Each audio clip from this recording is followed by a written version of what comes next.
राम राम मंडळी, सत्य घटनेवर आधारित नवनवीन व्हिडिओजसाठी माझ्या चॅनल क्राईम स्टोरीज मराठीला सबस्क्राईब करायला अजिबात विसरू नका। तर ही घटना अशी, शाळेत जाणारी एक लहान मुलगी 18 वर्षाची सुद्धा नव्हती। ती आपल्या शाळेचा ड्रेस घालून नेहमीप्रमाणे आपल्या शाळेसाठी आपल्या नियुक्त वेळेमध्ये निघते आणि निघालेल्या रस्त्यावर एक व्यक्ती तिला थांबवतो। तो म्हातारा होता, त्याचं वय 85 वर्ष होतं। त्या शाळकरी मुलीला चॉकलेटचं आमिष दाखवतो आणि आपल्याबरोबर आपल्या घरी घेऊन येतो आणि तिला म्हणतो की माझे पाय खूप दुखत आहेत, तर तू माझे पाय दाबून दे। त्यानंतर ती मुलगी त्या म्हाताऱ्या आजोबाचे पायसुद्धा दाबते। नंतर आजोबा बोलता बोलता त्या मुलगीचे एक एक कपडे काढतो आणि नंतर जे कृत्य करतो ना, ते ऐकून आम्हाला इतका भयानक राग येईल की तो राग मस्तकात गेल्याशिवाय राहणार नाही। आणि त्या आजोबाचं जे वागणं होतं, त्याच्या वयाच्या मर्यादा न ठेवता त्याला बेदम मारायलाच पाहिजे। त्याने इतकं चुकीचं वर्तणूक केलेली होती त्या लहान मुलगीबरोबर।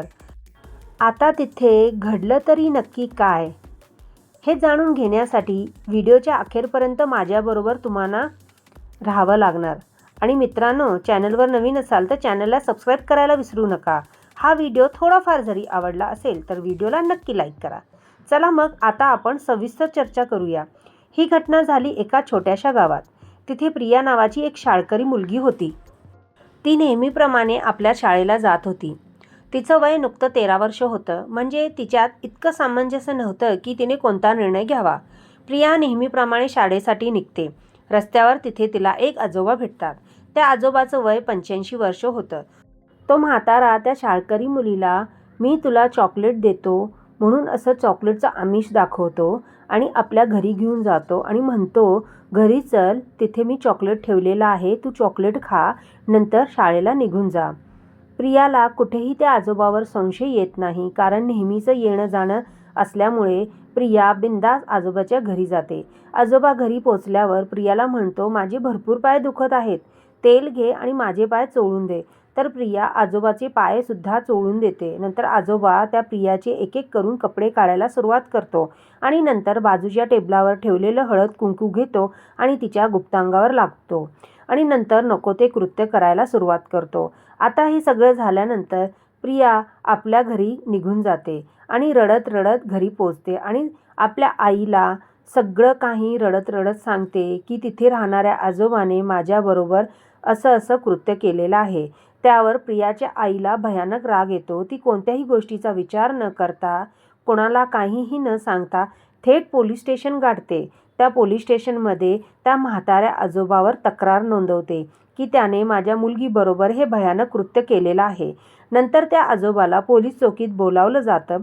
आजोबाच्या वयाची मर्यादा ठेवून पोलीस आजोबाबरोबर जास्त सक्तीने विचारपूस करत नाहीत, फक्त प्रेमाने विचारतात, तर तुम्ही हे कृत्य त्या लहान मुलगीबरोबर का केलं?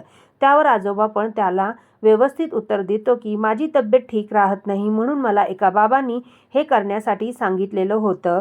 त्यासाठी एक कन्या लागणार होती, तर ही त्या वयात बसत होती, म्हणून मी प्रियाला आपल्या घरी बोलवलं। नंतर हे सगळं काही तिच्याबरोबर केलेलं आहे। हे जे कृत्य आहे हे एक जादूटोण्याचं आणि अंधश्रद्धेत दिसून आलेलं आहे। त्यामुळे त्या म्हाताऱ्या व्यक्तीला आता तुरुंगवास झालेला आहे। तो आता सध्या पोलीस कोठडीत आहे। त्याच्यावर सध्या केस सुरू आहे। आता ह्या म्हाताऱ्याचं होईल ते होईल, पण या घटनेवरून आपल्याला एवढं शिकायला पाहिजे की कोणत्याही पुरुषावर, कोणत्याही स्त्रीने, मुलगीने लगेच विश्वास करू नये। आता आपण प्रत्येक मुलगीला घरी बसवू शकत नाही, पण त्या मुलीला आपण इतकं शिक्षण देऊ शकतो की तुम्हाला कोणत्याही अनोळखी व्यक्तीबरोबर जाऊ नये। अगर तुम्हाला कोणता ओळखीचा व्यक्ती बरोबर घेऊन जात असेल तर पहिल्यांदा घरी येऊन घरी असलेल्या आईवडिलांना त्या व्यक्तीबरोबर मी जात आहे एवढा तर निरोप द्यायला आपल्याला पोरांना शिकवायलाच पाहिजे। त्यामुळे ह्यासारख्या अंधश्रद्धेचा, मूर्खासारख्या या गोष्टी टळू शकतात आणि मोठ्या घटनासुद्धा दूर होऊ शकतात। भारतात अशा मूर्खपणाच्या अंधश्रद्धा अजून पण आहेत, हे ऐकूनसुद्धा प्रत्येकाचं डोकं फिरणारच। तर तर मित्रांनो, या घटनेबद्दल तुम्हाला काय वाटतं? तुमच्या प्रतिक्रिया नक्की कमेंटमध्ये सांगा. भेटूया अशा प्रकारच्या सत्य घटनेवर आधारित नवनवीन व्हिडिओजमध्ये. तोपर्यंत स्वतःची काळजी घ्या, सतर्क राहा. जय हिंद, जय महाराष्ट्र.